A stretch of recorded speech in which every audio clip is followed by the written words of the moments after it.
Good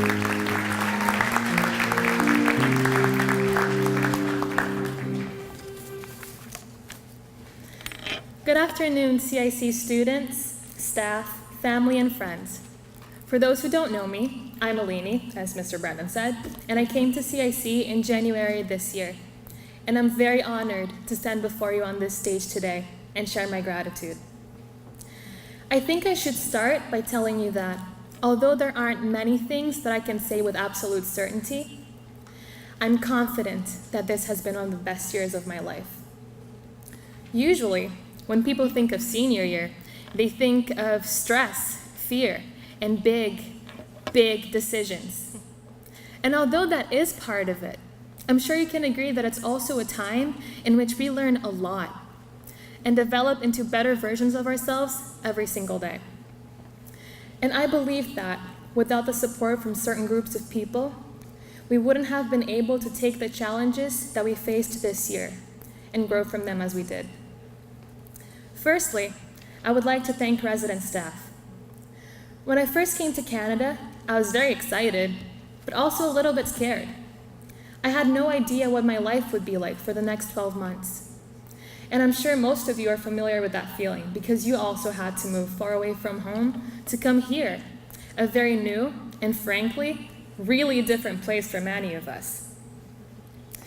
But I felt relieved after arriving to residence, despite all of the uncertainty and what-ifs.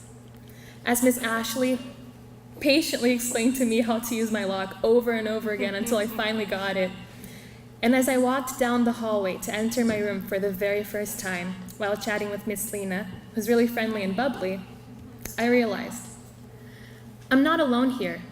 There are people around me who will be there if I need them, and they're just a flight of stairs away. So thank you, resident staff, for making residents feel safer and more like home. The second group of people I met when I first got to CIC was the cafeteria staff.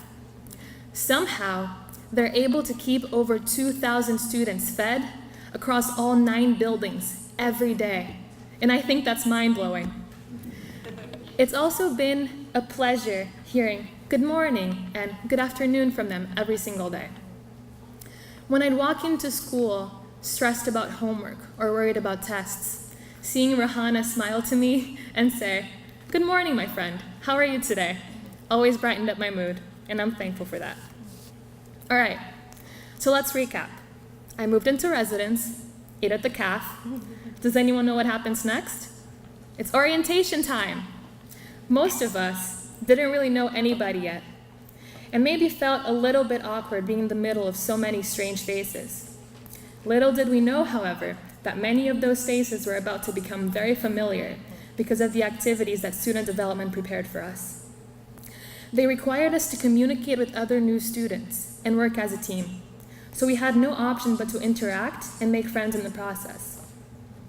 I'm very happy to tell you that I'm still friends with some of the people that I met in orientation. The best part was yet to come, though, because even after orientation, many of us have partaken in other activities organized by the SD staff.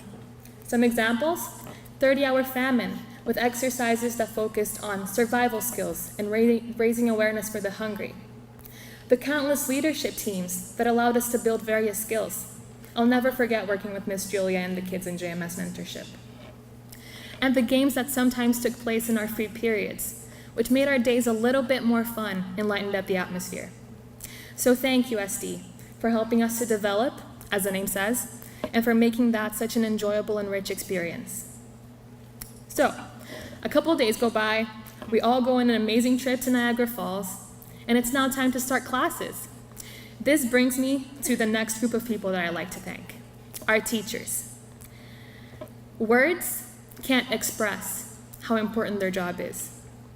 Not only do the teachers at CIC teach us about their respective subjects of proficiency, but they also assign us work that helps us to develop a sense of responsibility, time management, and to express our creativity. An American writer named William Arthur Ward once said, "The mediocre teacher tells. The good teacher explains. The superior teacher demonstrates. And the great teacher inspires." And that is exactly what the teachers at CIC have done.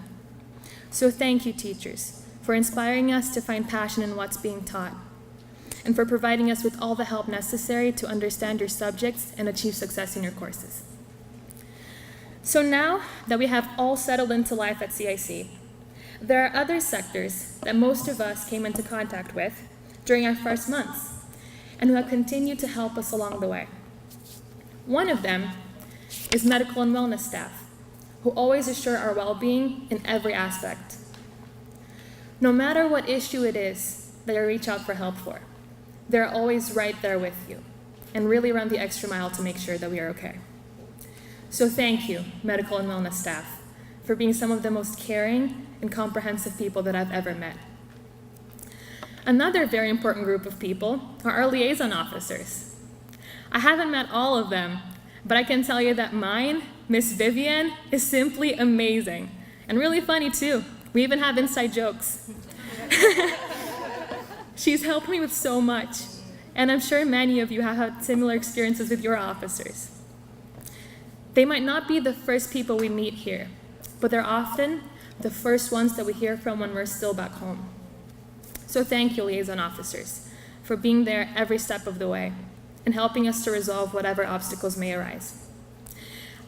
I feel it's also very necessary to thank those who, without their work, the pieces of the puzzle that is keeping a school functioning wouldn't come together. Thank you to maintenance for keeping our school and residences clean. Thank you to the IT department for making sure that we're able to use technology to enhance our learning experience. Thank you to security for keeping us safe. Thank you to the college store for allowing us to purchase books and tickets to various events. And thank you to the academic office for handling technical matters and documentation. We couldn't be here without you, literally. There is another group of people without whom not only would we not be here, we also wouldn't be going anywhere. Guidance and UPO officers. From helping us to choose our courses when we first arrive, to making sure that we have fulfilled every requirement for our program choices for university, you truly play a really important role. So thank you, Guidance and UPO, for giving us the tools to achieve our dreams. Before they were ours, however, they were somebody else's dreams, our parents. When you have a child, it's natural for you to want the very best for them and to dream that they'll be successful and happy. And that's exactly why our parents have sent us here. And I'm very glad they did. There's nothing I could say that could give you even a glimpse of just how immensely thankful I am for my parents. And I'm lucky enough to have 4. School can teach you many things, but not all things. And my mom, dad, and step-parents have taught me almost everything I know, and I'm so grateful. I know the way it usually goes is the parents tell the kids how proud they are. But today, I want to tell my parents and your parents how proud I am of them. Thank you for supporting us through everything. Thank you for being patient when that's what we needed. And most of all, for believing in us and taking a chance by sending us here. And turns out you were right, because we all made it. You all made it. And I don't think it was easy for any of us, but we're all different, so we struggle differently. While some may have struggled academically and excelled in the social sphere, others may have actually enjoyed learning about their subjects, but had a really hard time being away from home. What I want you to know is that these difficulties are all equally valid. And whatever it is that challenged you, I'm proud of you, each and every one of you, for overcoming that obstacle. So I would like to thank you, graduates, because it brings me joy to know that you're all fulfilling your potential and will go on to achieve great things. I hope you're proud of yourself too. And last, but most definitely not least, I would like to thank my family and friends. I saved them for last because to me, they're the most important ones. And I grouped them together because my family are my friends and my friends are my family. I'm a firm believer that education can take you wherever you want to go. But I don't think you'll be happy there wherever that destination is, without the people that you love. So a huge thank you to my family back home for supporting me always and making me feel their presence even through the distance. And to my friends, both here and back home, for making me laugh so hard and for giving me so many things to remember. I look forward to seeing you all again very soon. Also, a special thank you to my best friend for introducing me to the joy of Asian food and bubble tea, and for never failing to make me smile. I love you. So, there is one last thing that I want to tell you. I want to leave you with something to think about. Ever since I first visited Canada in 2011, when I was only 10 years old, I've dreamt of living here, and it's all I would ever talk about. Seriously, everyone around me knew that that's what I wanted, and they were starting to get sick of me because I talked about it so much. Anyway, for the longest time, even though I had hope, it didn't look like it was going to happen. It wasn't until only 6 months before I started attending CIC that I found out that anything like this even existed. My family and I had flown to Canada for a completely different reason, and at a party, we learned from my dad's friend about boarding schools, and we started researching, and now here I am. My point is, no matter how unlikely it seems that one thing that you really, really want will come true, I urge you not to stop dreaming. Because if you don't try, it's already a no. And when you do achieve that thing, remember not to forget that you didn't do it alone. And let the gratitude that you feel for the people who helped you along the way fuel you to help others as well. Thank you.